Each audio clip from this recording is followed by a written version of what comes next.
Why do we need a bumping mode in making a bigger radius on the job? Bumping mode, you see, the bigger radius jobs are not many. Seldom some jobs are coming. It's not in huge quantity that every day you have to use it. Yes. So the customer is not possible for him to make all sorts of big radius punches and inserts and all that. It's very Yes. costly, you know. Yes. So this particularly bumping mode is an added facility given in the machine. Okay. So by using that, you can have the bigger radius.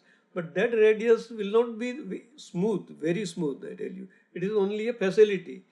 So it will not be very smooth. If you put your hand over the radius, you will find that it's not smooth. Yes.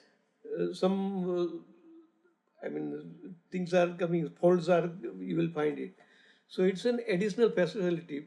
But actually, the finished job, if you want, you have to go for the actual radius punch.